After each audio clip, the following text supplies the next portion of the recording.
जय हिंद। मैं ब्रिगेडियर हेमंत महाजन Facebook live में आपका स्वागत करता हूं। जिस विषय के ऊपर आज हमने बातचीत करनी है वो आपके सामने है। 2021 जो अभी शुरू हुआ है, क्या चाइना भारत के खिलाफ एक बार फिर युद्ध छेड़ेगा कि नहीं? इस सवाल के ऊपर बातचीत करने का मुख्य कारण यह है कि अभी मीडिया में खबर आ रही है, कुछ सो कॉल्ड एक्सपर्ट्स बोल रहे हैं कि चाइना ने भारत का जो एक एडवांस लैंडिंग ग्राउंड लद्दाख में है, जिसका नाम है दौलत बेग ओल्डी या डीबीओ, उससे 36 किलोमीटर दूर एक बहुत बड़ी एक्सरसाइज शुरू की है। और उसके वीडियोस, वहां पे जो मिसाइल्स है, वहां पे जो तोहफे है, वहां पे जो रंगाड़े है, ये वीडियो सोशल मीडिया के ऊपर डाले हुए हैं। तो कुछ लोग डरे हुए हैं कि क्या इस प्रकार का युद्ध शुरू होगा कि नहीं। मैं सबसे पहले आपको ये बोलना चाहता हूँ, इस प्रकार से जिस प्रकार की आर्टिकल मीडिया के कुछ लोग दे रहे हैं, उसके ऊपर बिल्कुल विश्वास करने की जरूरत नहीं है। क्योंकि अभी बर्फ का समय है, वहां पे हेवी स्नोफॉल हो रहा है। कुछ जगह के ऊपर 10 फीट, 11 फीट, 20 फीट, वहां पे टेम्परेचर ये -20 से लेकर -30, 40 है। इस हालात में यहाँ पे कोई भी युद्ध चाइना नहीं कर सकता।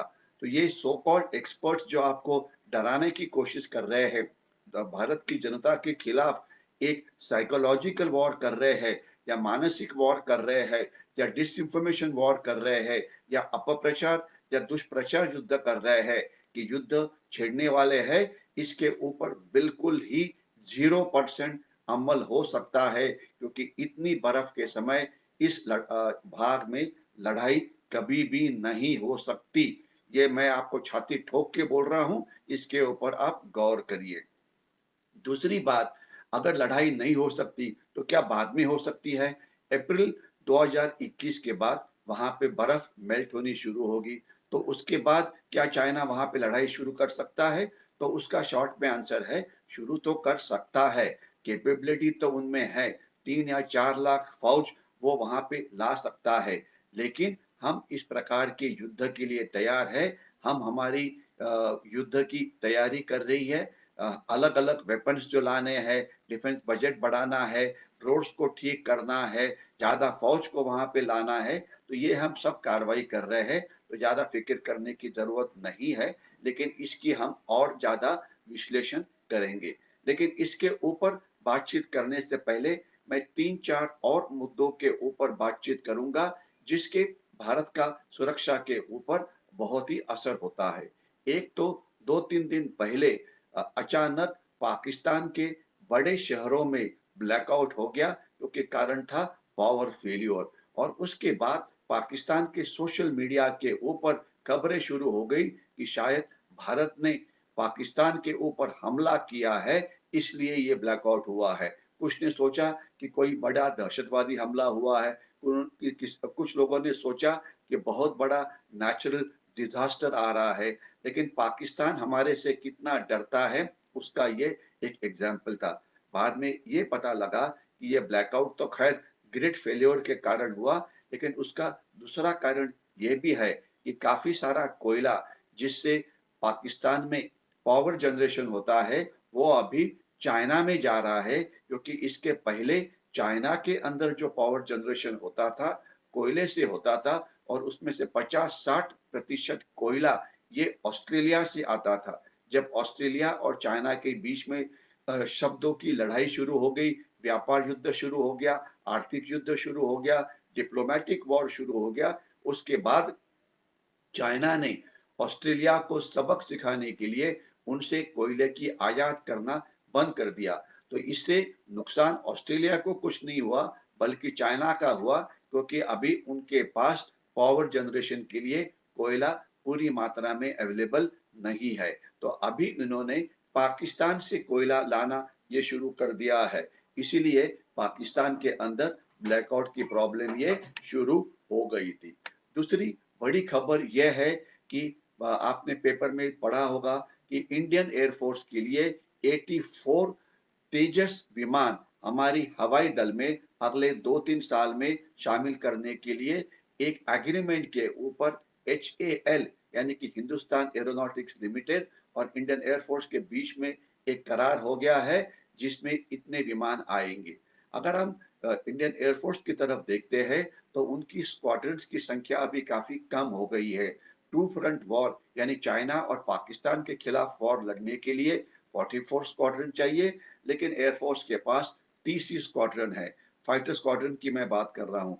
10 स्क्वाड्रन्स मिग सीरीज वाले हैं, यानी कि मिग 21, 23, 25 एक्सेट्रा।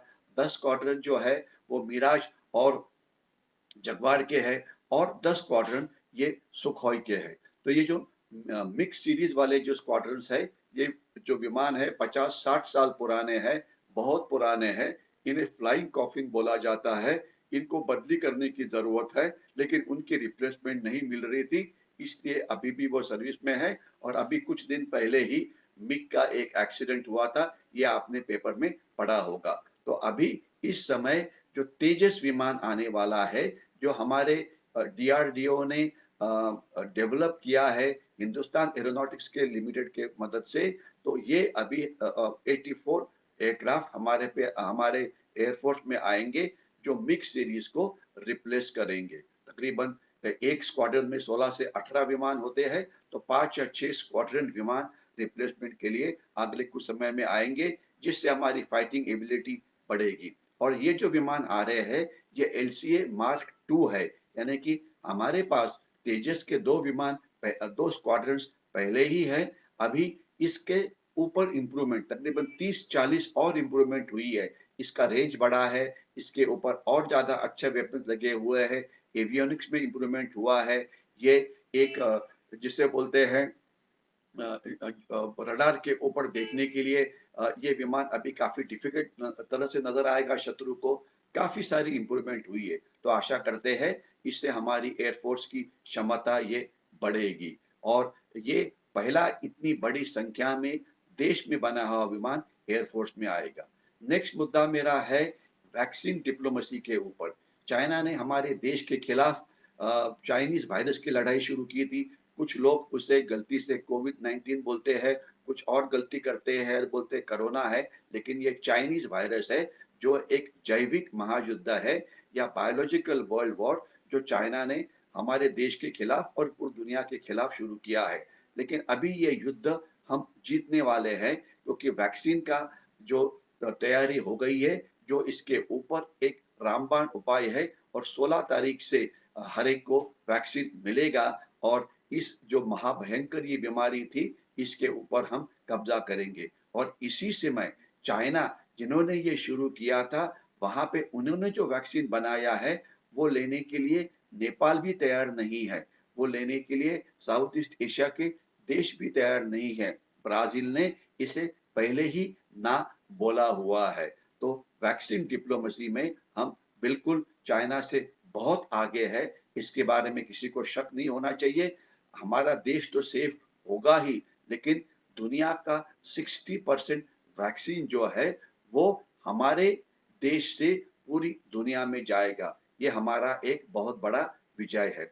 अभी चाइनीज़ इकोनॉमी बहुत बड़े संकट में है। इस ये हमारे लिए एक संधि है।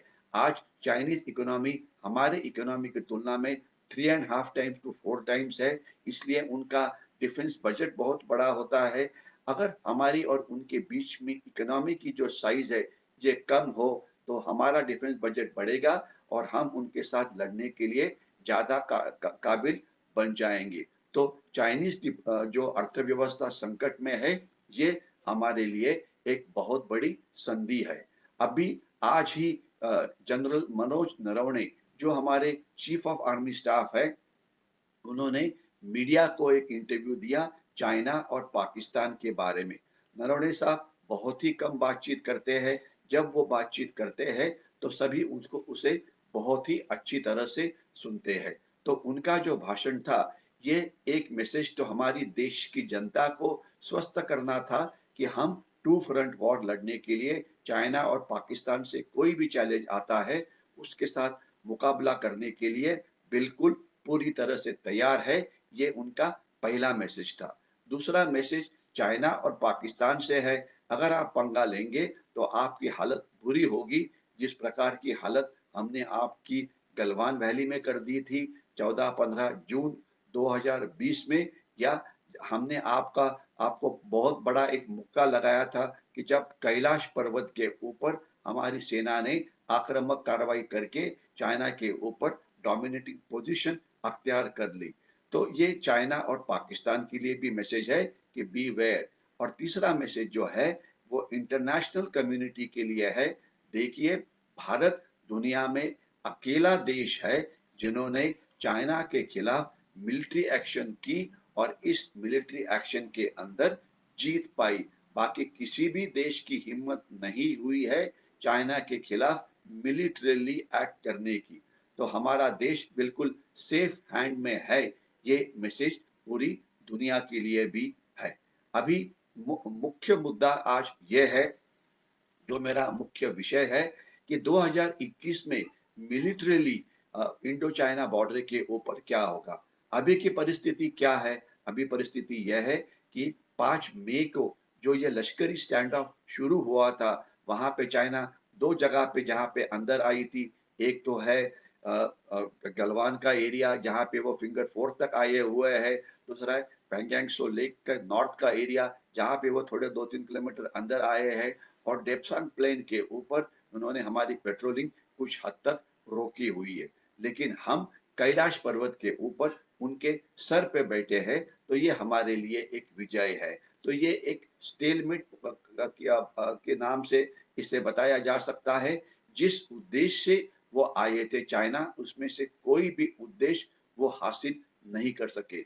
अभी कुछ दिन के अंदर ही 26 जनवरी आने वाला है, और 26 जनवरी को ट्रेडिशनली जो हमारे लश्करी मिलिट्री अवार्ड्स है, शूरता पुरस्कार है, शौर्य पुरस्कार है, इसकी डिस्ट्रीब्यूशन की जाती है। तो देखते हैं कि 26 जनवरी को देश की जो हाईएस्ट अवार्ड है अशोक चक्र, ये किसे मिलेगा। ये बोला जाता है कि गलवान की लड़ाई के अंदर 16 बिहार के कमांडिंग ऑफिसर कर्नल मोहन बाबू, इन्होंने बहुत शूरता का परिचय दिया था। और उनकी बटालियन ने 20 सैनिकों का अपना खून तो बहाया, लेकिन उसकी कीमत चाइना को 70 सोल्जर्स को मार के हमने दी हुई है।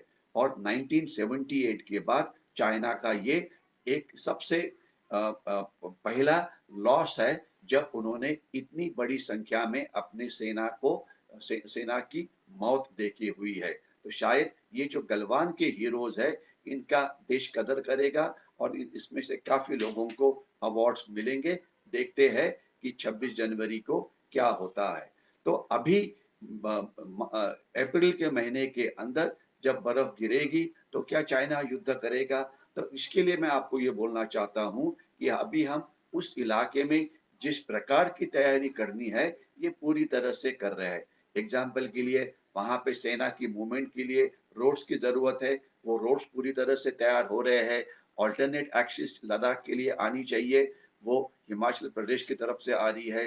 जोजिला पास के नीचे हम एक टनल बना रहे हैं, ताकि जो रोड लद्दाख में आती है वो 12 मंथ्स इन अ ईयर खुली रहेगी। तो ये आने से बहुत ही सहूलियत होगी। तो रोड इंफ्रास्ट्रक्चर में इम्प्रूवमेंट हो रही है। एम्यूनिशन की जो हमारे पास कमी थी, उसके अंदर भी हम जोरदार तैयारी कर रहे हैं। काफी सारे वेपन्स की इंडक्शन हो रही है। फॉर एग्जाम्पल, आपने देखा होगा पिछले 5-6 महीने के अंदर हमने मिसाइल्स यानी कि क्षेपणास्त्र की इतनी टेस्टिंग की है।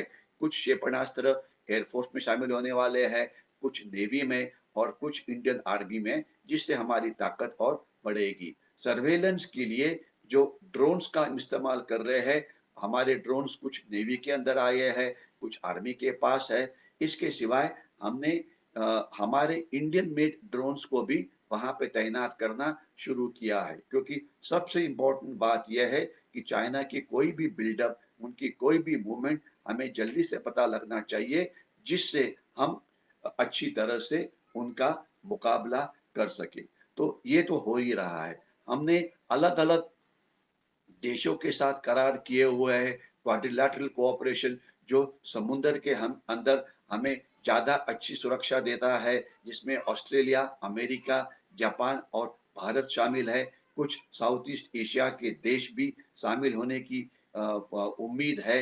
इतना ही नहीं, तो इसके सिवाय अमेरिका के साथ हमने बहुत ही लश्करी करार किए हैं।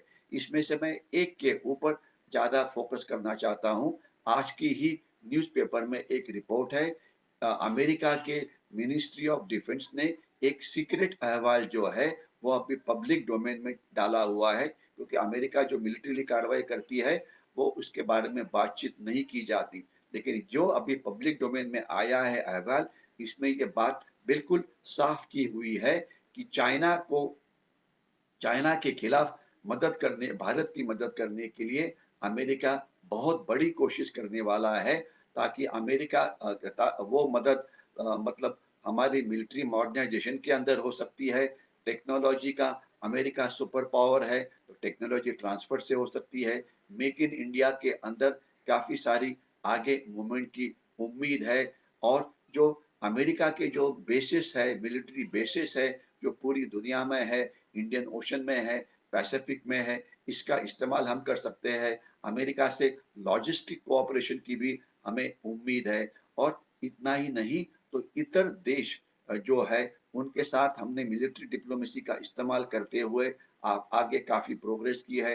एग्ज़ाम्पल के लिए म्यांमार है, नेपाल है, इनके साथ इसके सिवाय मिडल ईस्ट के देश हैं, तो इनके साथ हमारा कोऑपरेशन, वो इंटेलिजेंस कोऑपरेशन हो या स्ट्रेटेजिक कोऑपरेशन हो या डिफेंस प्रोडक्शन का कोऑपरेशन हो, कि शस्त्र सिद्धता की बढ़ाने के लिए, आत्मनिर्भर भारत के लिए उनकी तरफ से इन्वेस्टमेंट हो, इसमें काफ़ी सारी प्रोग्रेस हो रही है। और इसमें से कुछ मिलिट्री डिप्लोमेसी के एग्ज़ाम्पल, जब मैंने मिलिट्री डिप्लोमेसी का सब्जेक्ट कवर किया था, तब मैंने जनरल नरवणे साहब ने कितनी अच्छी काम की है, इसके बारे में आपको कुछ इन्फॉर्मेशन दी थी। तो यानी कि अगर अप्रैल के बाद चाइना युद्ध के बारे में सोचता है, तो हम बिल्कुल ही रेडी हालत में तभी रहेंगे।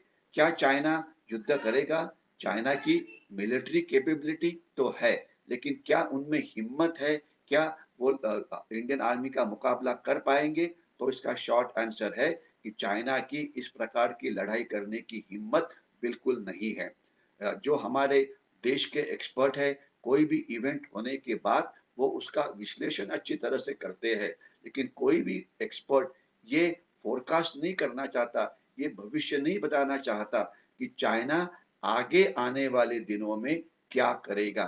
मैं छाती ठोक के आपको बोलता हूँ कि चाइना की हमारे ऊपर लश्करी कार्रवाई करने की हिम्मत नहीं है।